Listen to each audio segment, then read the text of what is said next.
What if I told you Nazi Germany almost built the atomic bomb and Norway helped them do it for 3 whole years? In 1940, Hitler invaded Norway. Why? Because Norway produced heavy water, a rare substance essential for nuclear weapons.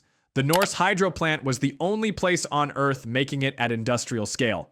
And when the Nazis came, Norway didn't destroy the plant. They signed contracts with Nazi Germany. Workers begged to dump the heavy water, atomic gold, into the river. Norwegian directors said no.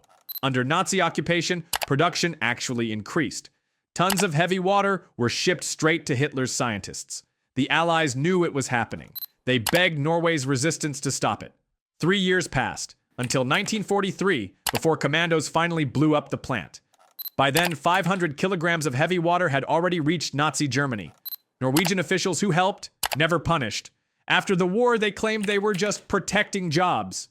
But if Hitler had built the bomb, it would have been stamped, made in Norway. The resistance stopped it, but their government almost delivered it.